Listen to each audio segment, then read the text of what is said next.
Voilà, nous allons commencer cette cérémonie interreligieuse par un moment de recueillement en musique,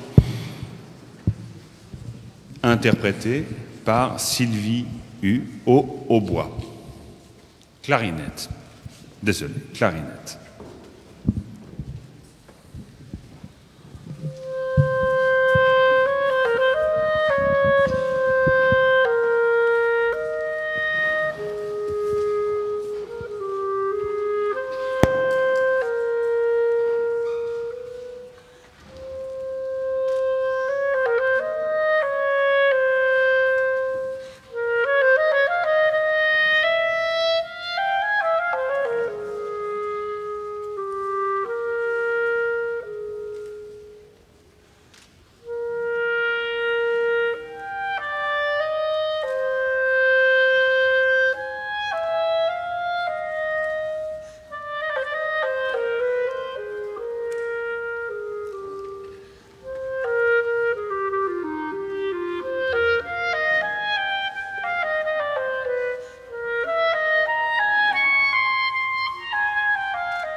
Bien, merci beaucoup à Sylvie Hu pour ces quelques notes d'introduction musicale à la clarinette.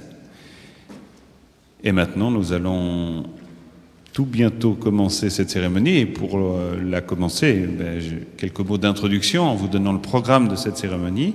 Donc, cérémonie interreligieuse placée sous le signe de la célébration de la paix entre les différentes communautés et traditions religieuses. Et c'est pourquoi nous avons convié, invité ici, dans cette grande pagode de Vincennes, à l'occasion de cette fête du bouddhisme, des représentants des traditions et religions juives, catholiques, protestants, orthodoxes, musulmanes, bouddhistes, ainsi que le président de l'association interreligieuse CIEU, Alexandre Vigne. Donc tous se recueilleront ensemble pour un moment de chant et de partage, mais avant cela, chaque représentant offrira un chant et prononcera une brève allocution pour la paix qui sera suivie d'une offrande de lumière qui se conclura par un recueillement en silence en commun et enfin une dédicace. Donc pour marquer le début de cette cérémonie, je passe la parole à Olivier Wangen, président de l'UBF, l'Union bouddhiste de France.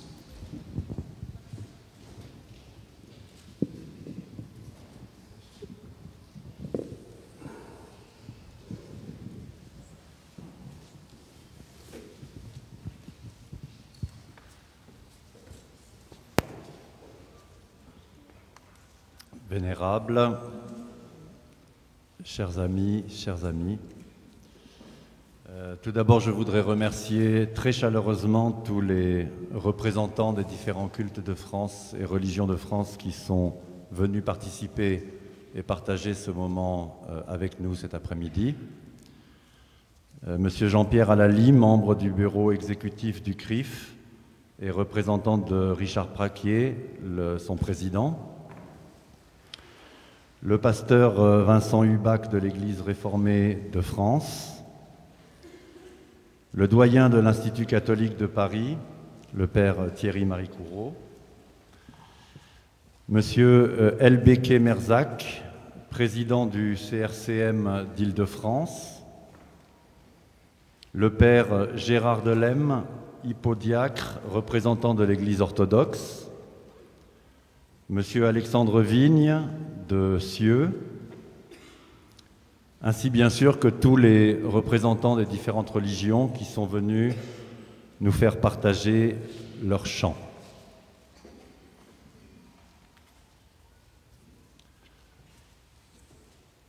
Pour introduire ce moment de paix, de partage, je voudrais seulement rappeler et citer une stance du Bodhikariyavatara Sutra qui dit d'une façon très simple, dans le même esprit de ce que nous allons faire cet après-midi, tous les bonheurs du monde viennent de vouloir le bonheur et la paix d'autrui.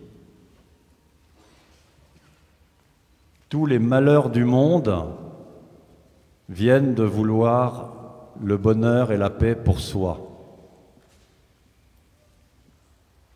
À quoi bon longuement discourir?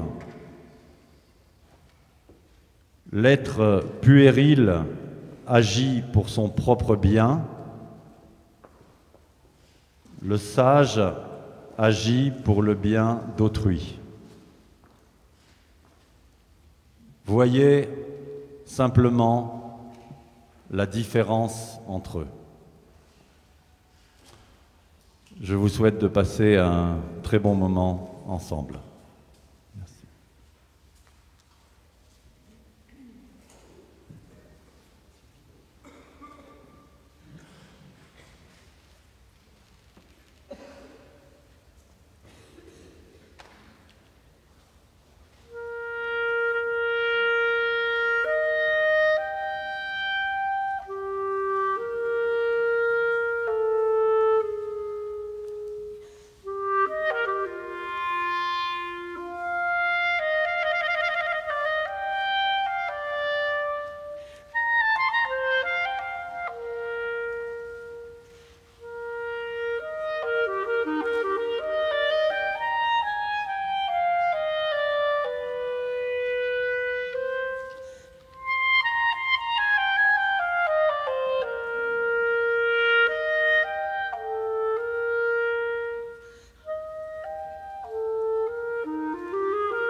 Voilà, merci pour ce beau recueillement musical interprété par Sylvie Hu. Et tout de suite, donc, nous invitons le doyen de l'Institut catholique de Paris, le père Thierry-Marie Couraud, pour cette cérémonie interreligieuse et cette offrande de lumière, mais avant cela, avec un chant et une allocution pour la paix.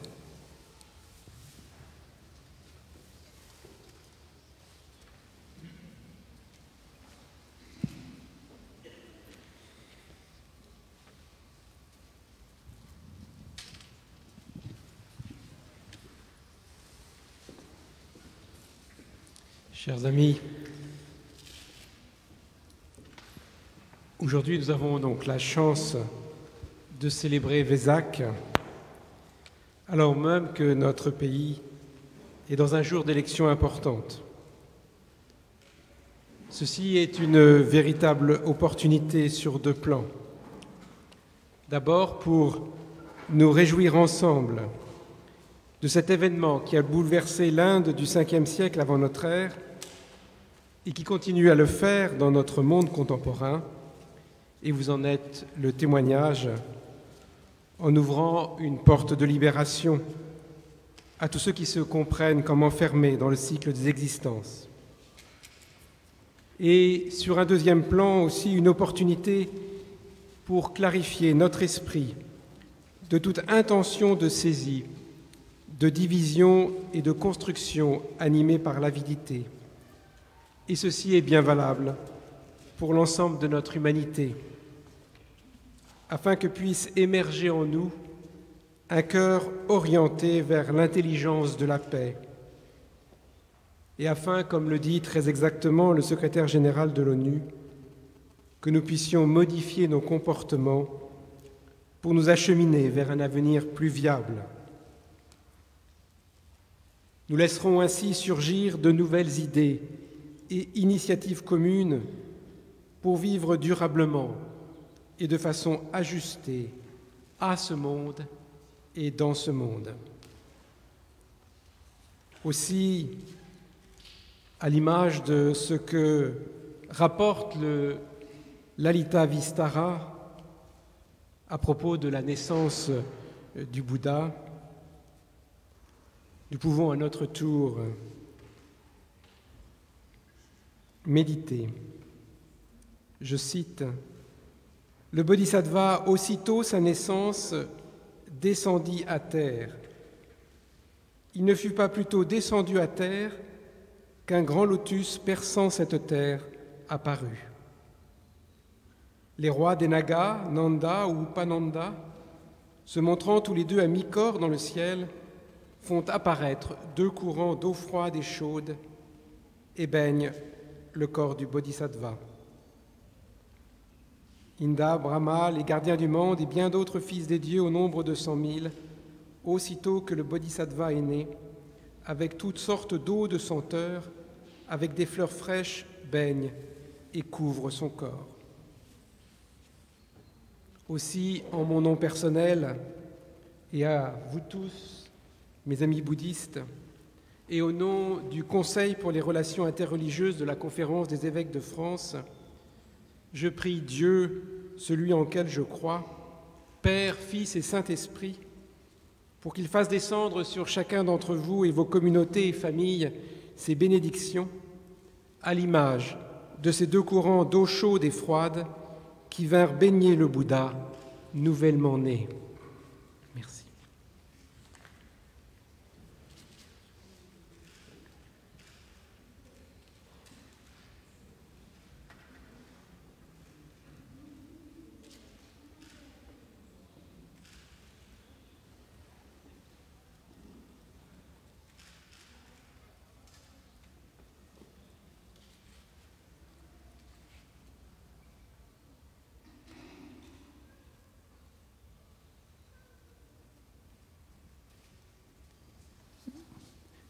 Et maintenant, nous invitons le pasteur Vincent Hubac de l'Église réformée de France.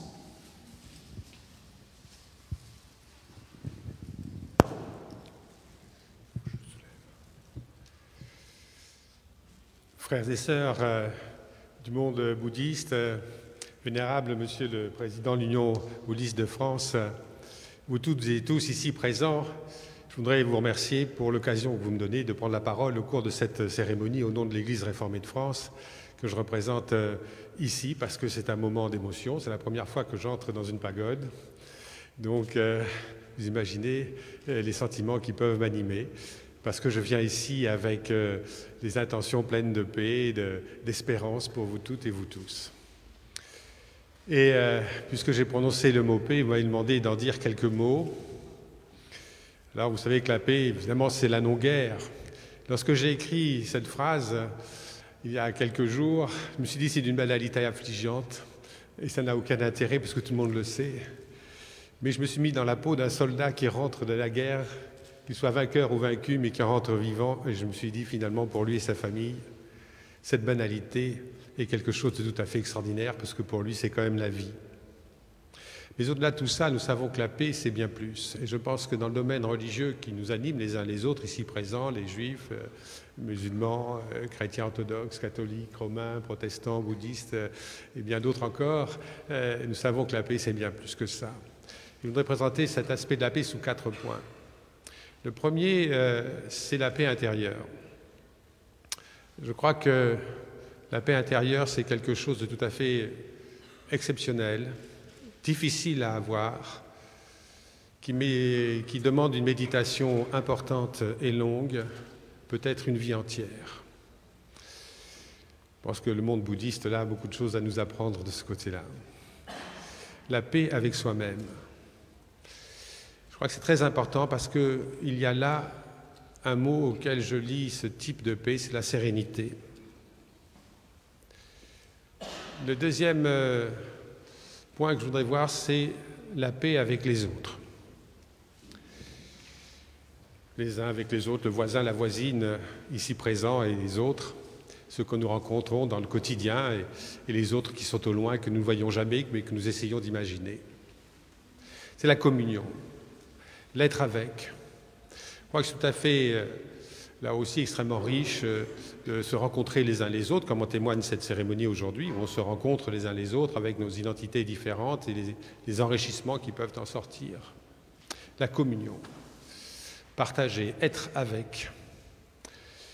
Troisième point, c'est la paix avec le monde, la nature. La nature est formidable. Quand je suis dans mon pays, des Pyrénées, je m'assieds sur la montagne et je regarde autour de moi. Et puis je laisse la nature parler. Et elle parle toute seule, elle parle bien, et c'est un émerveillement, un grand émerveillement. La nature est belle, elle est riche, elle est pleine d'enseignements aussi, elle est pleine de paix aussi, même si parfois elle peut être terrible.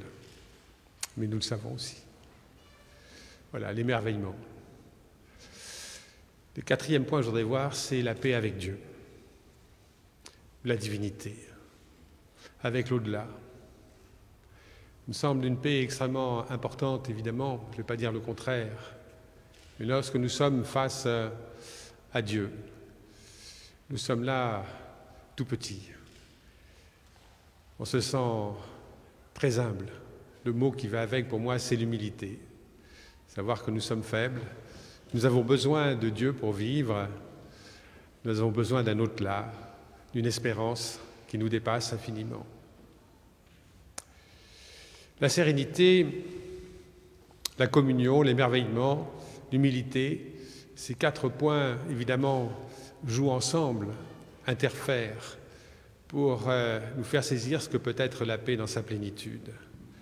Car la paix, c'est vraiment une plénitude, quelque chose qui remplit notre être, qui nous transporte au-delà de nous-mêmes, qui nous fait vivre et vivre avec le monde.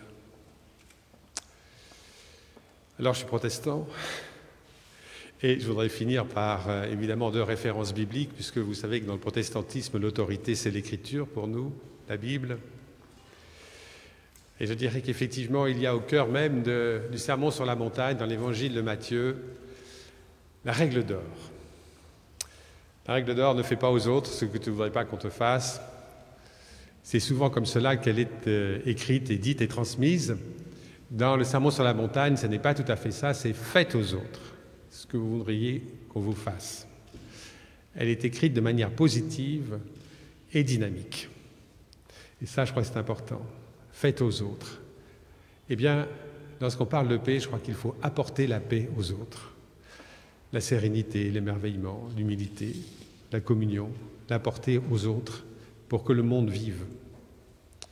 La première référence biblique. Et la deuxième référence biblique avec laquelle je finirai ce mot sur la paix, eh bien, c'est une des dernières paroles de Jésus à ses apôtres. « Je vous laisse ma paix, je vous donne ma paix. » Et je voudrais que ce souhait que Jésus-Christ a formulé il y a 2000 ans à peu près soit vraiment la réalité pour vous toutes et tous aujourd'hui.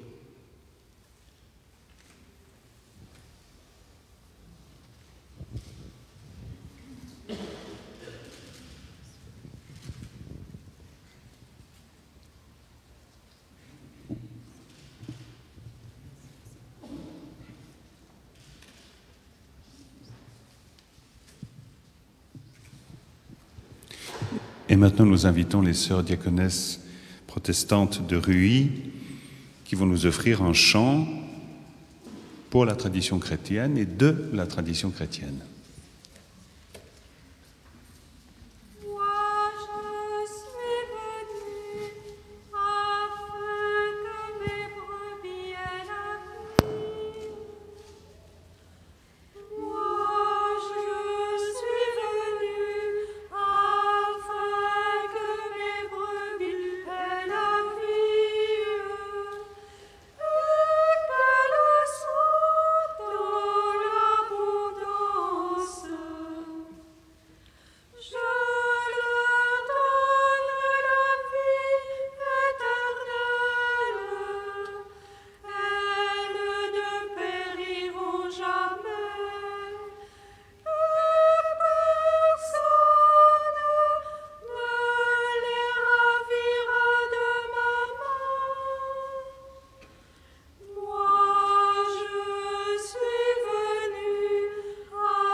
Nous invitons maintenant le Père Gérard Delerme, hypodiacre, représentant de l'Église orthodoxe.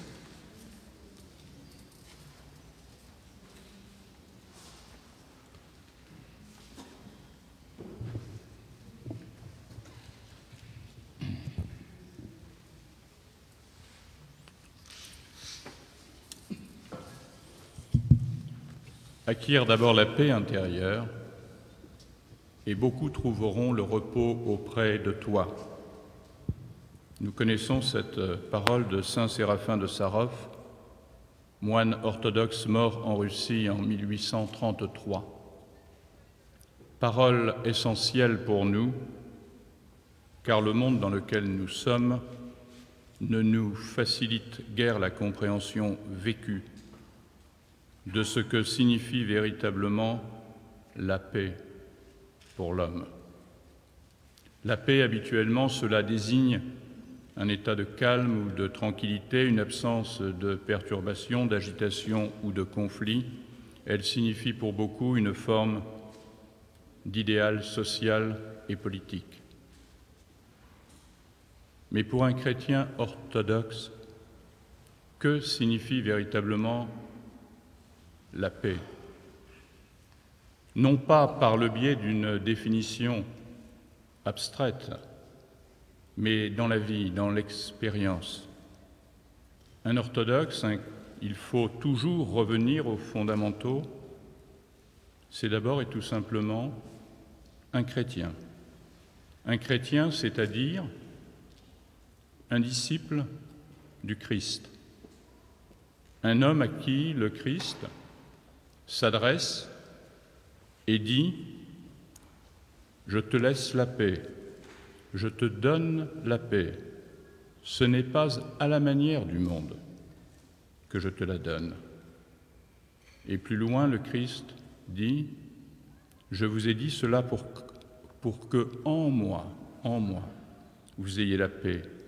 En ce monde, vous êtes dans la détresse, mais prenez courage, j'ai vaincu le monde. » L'appel à la paix, l'invocation à la paix, rythme en permanence la prière liturgique orthodoxe. Le diacre, après avoir préalablement invité l'assemblée à la prière, « En paix, prions le Seigneur », dit la première grande prière d'invocation dont toutes les demandes sont en rapport avec la prière initiale de paix. Non la paix imparfaite et passagère de ce monde, mais la vraie paix, celle qui vient d'en haut et qui apporte la paix de l'âme, pour la paix qui vient du ciel et pour le salut de nos âmes, pour la paix du monde entier. Prions le Seigneur. La liturgie orthodoxe invite ainsi le fidèle à déposer tous les soucis de ce monde et à confier toute vie, la sienne et celle du monde, entre les mains de celui qui seul est la vraie source de paix pour l'homme et pour la création. Cette paix d'en haut qui procède de Dieu, cette paix qui est le désir le plus constant de nos cœurs, nous est pourtant difficile à vivre.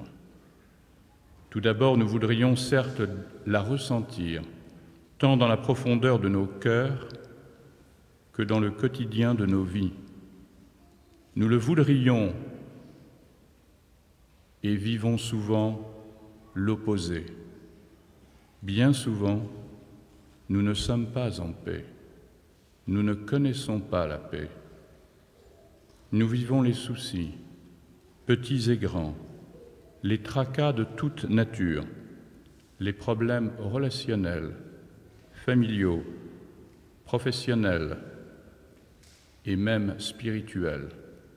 Nous sommes parasités par tout un monde mécanique d'émotions négatives, de désirs contradictoires, par des fantasmes qui dispersent notre attention, par des pensées que la théologie orthodoxe nomme passion.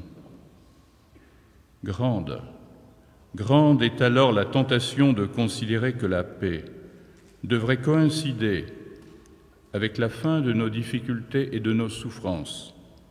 Pour nous, la vie devrait se décliner à la manière des contes de fées. Ils se marièrent et eurent beaucoup d'enfants.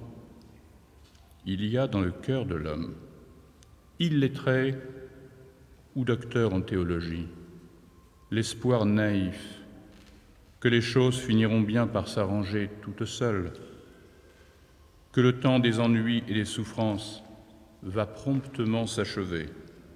Demain, après-demain, au plus tard, première illusion qui consiste à refuser la réalité. Nous refusons la réalité parce qu'elle est souvent difficilement acceptable.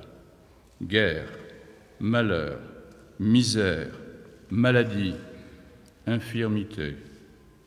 Nous refusons la réalité parce qu'elle nous met en face de nos faiblesses et de nos limites.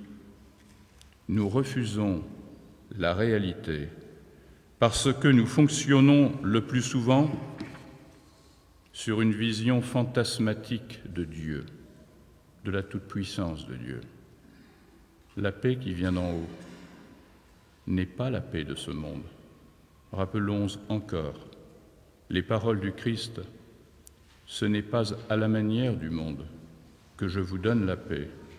En ce monde, vous êtes dans la détresse. Mais le Christ ajoute, prenez courage, j'ai vaincu le monde. Je vous dis cela pour que, en moi, vous ayez la paix. Réduire la paix d'en haut à la vision imaginaire et sentimentale du bonheur qui nous habite est une première illusion tenace que la spiritualité orthodoxe invite à démasquer. Une autre illusion consisterait à s'imaginer que la paix d'en haut procède de nos seuls moments de méditation et de prière, dans la tranquillité de nos chambres, dans nos églises et dans nos temples. Il y aurait alors deux parts dans nos vies, deux temps, d'ailleurs fort inégaux, la prière et la vie, en espérant que nos temps de prière finiraient par imprégner nos vies. Mais pour la spiritualité orthodoxe, la quête de la paix en Dieu ne se réduit pas à ces seuls temps de prière. Prier, c'est aussi se tenir dans une relation pacifiée avec l'autre. Et l'autre, c'est le visage de l'homme que nous rencontrons, quel qu'il soit. L'autre, ce sont tous les événements de nos vies, favorables ou non. L'autre, enfin, prie absolument, c'est Dieu, à jamais inconnaissable dans son essence, participable dans ses énergies. Si la paix qui vient du ciel nous est offerte autant par notre relation aux hommes et aux événements que par Dieu, c'est parce que, fondamentalement, rien n'est en dehors de Dieu et que les choses créées sont, pour le croyant, des réalités qui manifestent et révèlent Dieu. L'ascèse, la méditation, la prière consistent alors à vivre et à ressentir toutes choses en Dieu, dans la foi et dans la paix. La paix d'en haut nous est ainsi progressivement révélée à travers le sens du mystère, la beauté, la poésie, le silence du cœur dans la prière et la parole du Christ dans l'Évangile. Que votre cœur cesse de se troubler et de craindre. Prenez courage. Pour la paix qui vient du ciel et pour la paix du monde entier, prions le Seigneur.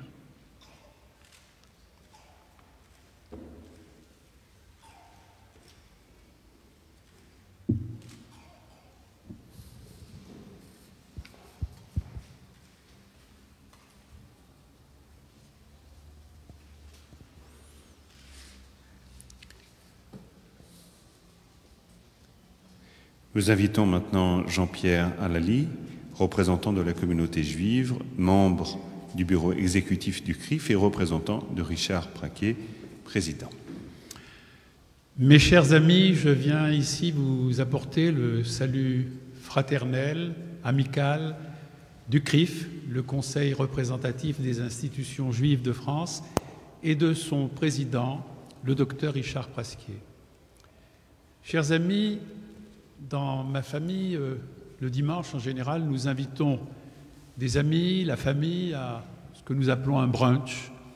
Et tout à l'heure, avant de venir ici, nous avons eu ce déjeuner festif avec un certain nombre de personnes, mais comme l'a rappelé tout à l'heure le représentant de l'Église catholique, aujourd'hui ce n'est pas un jour comme les autres, c'est effectivement un jour d'élection avec des angoisses, des peurs, des espérances, et ça s'est traduit au sein de notre famille et de mes amis par des discussions enflammées il faut voter pour celui-là, non, c'est l'autre, ah, il n'est pas bon, mais on va se ruiner, l'autre est mieux. Et c'était vraiment assez tendu. Et à un moment donné, il y avait que ma femme qui était dans la confidence, j'ai vu qu'il était un petit peu tard et qu'il fallait que j'aille à mon rendez-vous. Et je dis, bon ben, je vous quitte, je dois partir. Et alors les amis, mais où vas-tu? Où vas-tu? Reste encore, etc. Et j'ai eu cette petite phrase que je n'avais pas prévue, je vais retrouver la paix et le calme dans une pagode. Alors ils ont été assez étonnés, sauf ma femme qui était dans la confidence. Et c'est vrai que depuis que je suis avec vous tout à l'heure, j'ai retrouvé vraiment une sérénité. Ça a commencé par cette musique, ces dames qui nous ont fait une prestation très sympathique. Et il y a ici vraiment ce que j'attendais, ce qui m'a calmé par rapport à cette discussion très vive sur la politique et l'élection. Je me sens bien. En tous les cas, ce que je peux vous dire, c'est qu'il flotte dans cette pagode comme un parfum d'éternité. Mes chers amis, je suis très heureux de me retrouver cet après-midi parmi vous.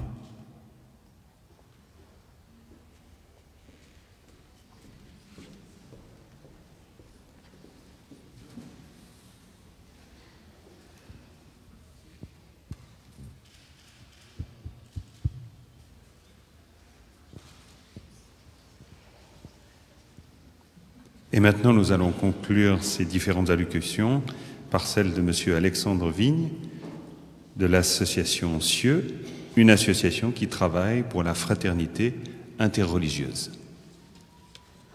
Bonjour à toutes et à tous. D'abord, j'aimerais excuser nos amis musulmans qui vont venir, mais qui vont venir trop tard. Ça fait partie du dialogue interreligieux, du dialogue interculturel. Les notions de temps ne sont pas exactement les mêmes pour tout le monde et il faut le prendre avec le sourire de Bouddha, je pense, avec le sourire également de mon ami Jongdo, qui est resté parfaitement serein quand je lui ai annoncé cette déception, évidemment, puisque nos amis vont venir après la rencontre. Bien, c'est ainsi, mais je vais apprendre à votre écoute à garder la même sérénité, je l'espère. Moi, j'ai bien écouté effectivement les interventions des uns et des autres, notamment celle de notre ami sous-diacre et podiacre, M. Delem, concernant effectivement la paix qui vient d'en haut, de très haut. Moi, j'aimerais vous parler d'une paix qui vient d'en bas. Alors, pas celle du monde, effectivement, pas celle d'ici-bas, mais celle qui vient de la profondeur de soi, de l'intérieur de soi.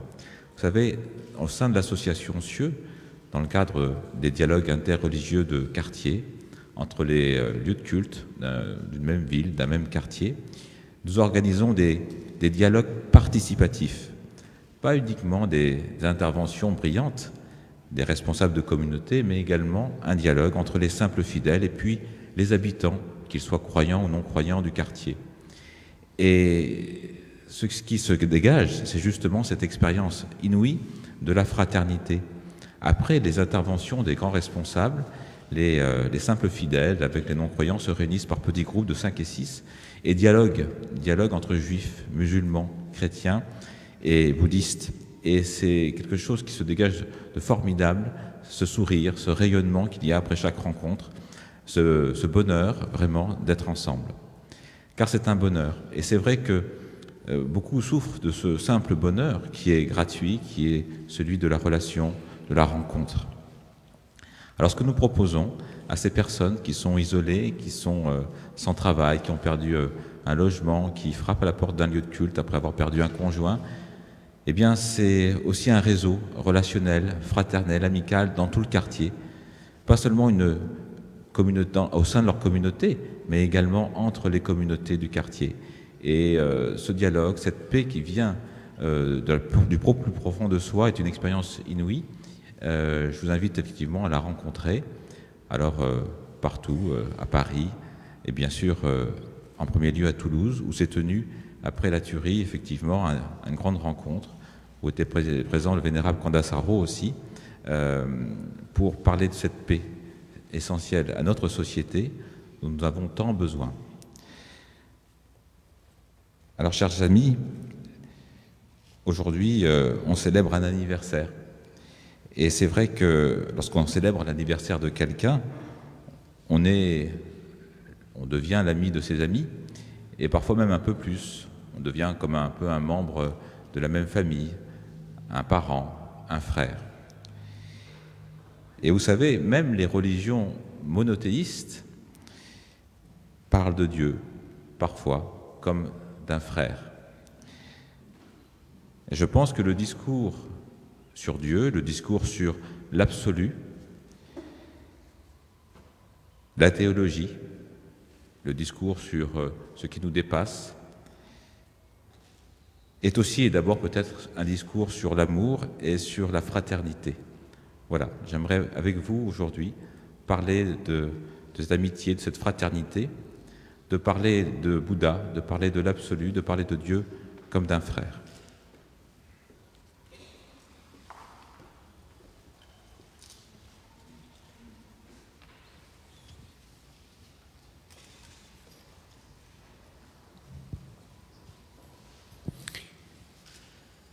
Et avant que nous prenions un court moment pour nous recueillir ensemble en silence, le silence qui dit peut-être bien et avec profondeur ce lien entre tous, nous allons entendre Marie-Stella Bousmar pour la tradition Vajrayana et qui représente ainsi la tradition bouddhiste, bien sûr présente dans cette pagode.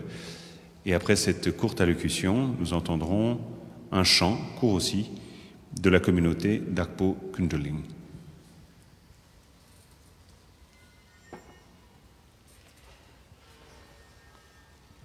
C'est un plaisir, un honneur, une responsabilité également de se retrouver ainsi devant vous tous. Et tout d'abord, je tiens à vous remercier tous et toutes d'être venus ainsi parmi nous en ce jour de notre fête du bouddhisme, mais également de la célébration du Vesak. Et donc, ce jour qui est quand même très précieux pour tous les bouddhistes du monde entier, puisque un peu partout, aujourd'hui, en les différentes pagodes du monde, on est en train d'honorer le Bouddha Shakyamuni. Et donc, évidemment, le Bouddha Shakyamuni, pour nous, c'est le personnage historique, sans doute. Mais c'est avant tout aussi son enseignement. C'est celui-là qui est précieux pour nous aujourd'hui, pour nous les bouddhistes, mais peut-être pas forcément uniquement pour les bouddhistes, puisque du fait que nous sommes quand même tous ensemble, que nous sommes dépendants les uns des autres. Nous avons beaucoup parlé de la paix et lorsque nous nous retrouvons ainsi ensemble, en faisant déjà œuvre de paix, du simple fait de cette démarche, ça n'est pas minime, ce n'est pas anodin. Et d'après ce que j'ai cru comprendre de ce qu'a pu dire le bouddhisme, du fait de la collégialité, du fait de l'interdépendance, nous sommes déjà relativement nombreux ici même, peu par rapport à la population mondiale, mais ce que nous faisons ici tous ensemble en essayant de nous retrouver, de nous connaître, peut-être de faire connaissance, de peut-être nous comprendre un petit peu mieux, eh bien ça pourrait avoir des répercussions que nous n'imaginons même pas. Vous avez entendu parler tous de l'effet papillon, mais l'effet papillon, on l'admet dans le bouddhisme depuis 2600 ans. C'est-à-dire qu'un acte apparemment insignifiant à un endroit peut avoir à l'autre bout du monde des répercussions inouïes. Et ce que nous faisons ici, eh bien, je crois que avec cette bonne volonté qui nous unit tous, ça pourra sans doute avoir ce genre de répercussions. Je me situe dans la tradition du bouddhisme, dont on dit souvent que c'est une voie très pragmatique. Alors, puisque nous parlons de paix, qui est un très beau mot, mais qui est parfois aussi un peu abstrait, eh bien la paix, vous l'avez déjà dit tous, les uns et les autres, en fait, c'est vrai que ça commence sans doute par la paix intérieure. Car comment pourrions-nous vraiment espérer que la paix s'instaure autour de nous, s'épanouisse de par le monde, alors que nous-mêmes, nous ne serions pas en paix. Mais si nous arrivons à déjà être un petit peu plus en paix, en nous et par rapport à nous, ça peut avoir des répercussions. Des répercussions, tant qu'à faire, bénéfiques. Et on dit également, on parle beaucoup de vouloir œuvrer pour la paix, pour les autres également, aider les autres. Mais les autres, ça commence déjà par les plus proches. La famille, les amis, les collègues. Et après, il pourrait y avoir des cercles qui iraient en s'éloignant de plus en plus. Et là, on revient un petit peu à ce fameux effet papillon. On commence ici, mais ensuite, ça prend des proportions extraordinaires. Et il faut en avoir les moyens, il faut s'en donner les moyens. Alors, dans le bouddhisme, on va beaucoup parler de méditation. Tout ce week-end a été sous le signe de la méditation, mais également toutes ces qualités qui vont aller de pair. Et souvent, nous allons parler, alors ça dépendra des branches, mais on va parler de l'union entre la méthode et la sagesse, pour reprendre une terminologie qui est sans doute, je crois, commune à tous les bouddhistes, et qui finalement pourrait être commune à tous. On va parler de l'éthique, de la concentration, de la sagesse. Évidemment, ce qui va culminer et qui pourrait être vraiment le facteur de paix s'il en est, ça serait la sagesse, le discernement d'une certaine manière. Mais comment pourrions-nous faire preuve de sagesse sans un minimum de stabilité? La sagesse devrait donc être sous-tendue par quand même un peu de concentration. Mais comment arriver à avoir l'esprit un peu plus stable, à avoir un peu plus de concentration, si on est totalement agité, si on part dans tous les sens, et si on fait n'importe quoi et tout ce qui passe par la tête? Et voilà pourquoi vraiment l'éthique va être le socle de tout, sans doute. Et parfois, on dira également que le bouddhisme est avant tout une éthique, mais il n'y a pas que le bouddhisme qui soit avant tout une éthique. Sans doute que toute voie dans laquelle on va vraiment s'engager avec sincérité pour essayer d'aller vers quelque chose dont on estime que ça serait le mieux et on va pouvoir appeler absolu ou autre, ça va quand même forcément induire ou inclure une éthique. Et donc, pour résumer, dans des termes finalement à nouveau très pragmatiques, très simples, c'est que l'idéal, ça serait déjà d'essayer de ne pas faire de mal, ni à soi, ni à autrui, et quand on aurait les moyens, d'essayer d'agir au mieux, d'être bon et utile pour autrui et pour soi. Merci à vous.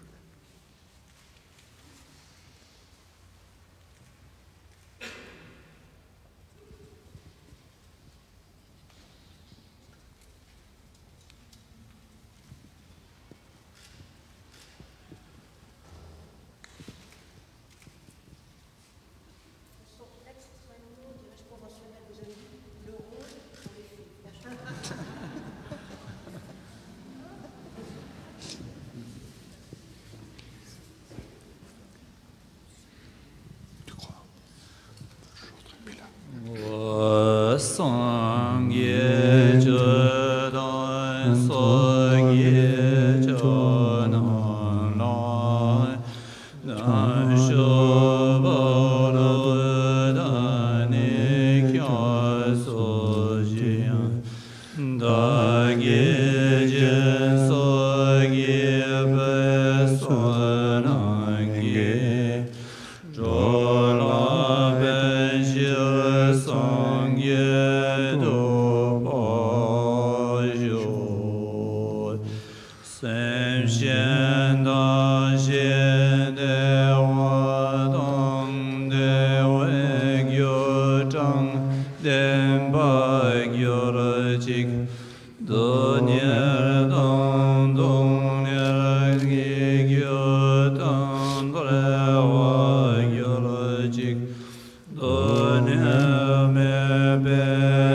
ro wa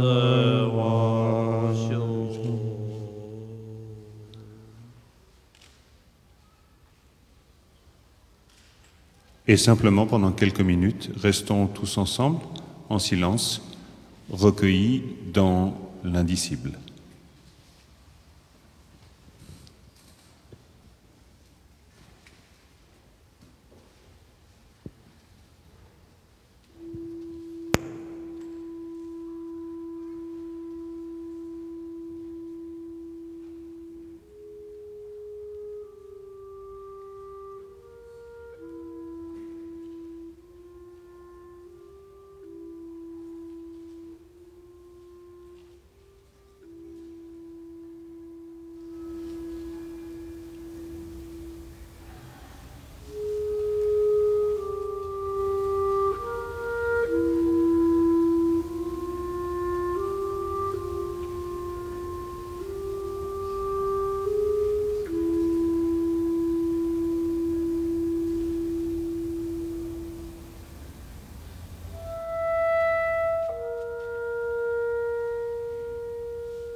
finir ce moment, je voudrais encore une fois remercier fraternellement tous nos amis représentants des religions de France qui sont venus se joindre à nous cet après-midi.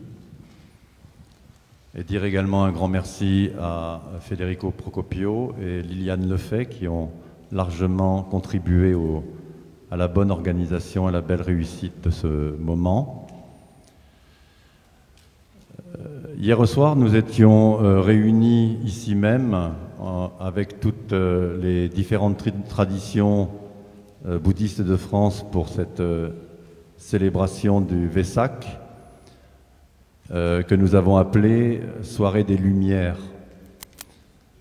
Parce que chaque participant, à un moment donné de la cérémonie, allume une petite bougie.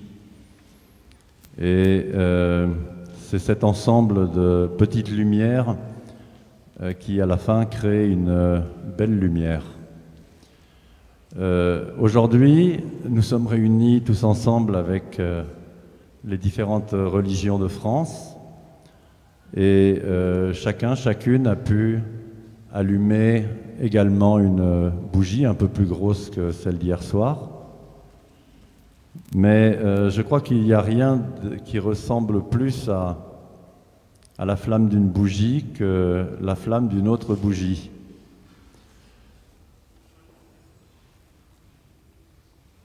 Et c'est certainement ce qui symbolise le plus ce qui nous réunit aujourd'hui ici, ensemble. C'est ce point commun que nous avons tous entre nous, cet esprit religieux que nous partageons. Il est d'usage à la fin d'une cérémonie bouddhiste de toujours dédier cette cérémonie, de dédier les mérites créés par cette cérémonie. Et tout comme hier soir, je souhaiterais dédier tous ces mérites à l'apaisement de tous les conflits sur cette terre et au bien de tous les êtres vivants.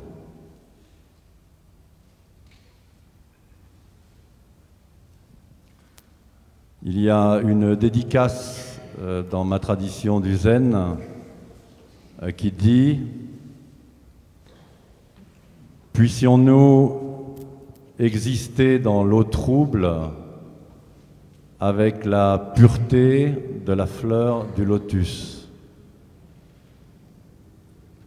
Rien ne dépasse l'esprit illimité. Aussi, inclinons-nous simplement devant Bouddha. » Je voudrais vous remercier pour votre présence et ce moment de partage et vous convier maintenant à partager un thé et avoir un moment peut-être un peu plus juste convivial. Merci beaucoup et j'espère que vous continuerez à passer une très belle après-midi parmi nous aujourd'hui. À bientôt.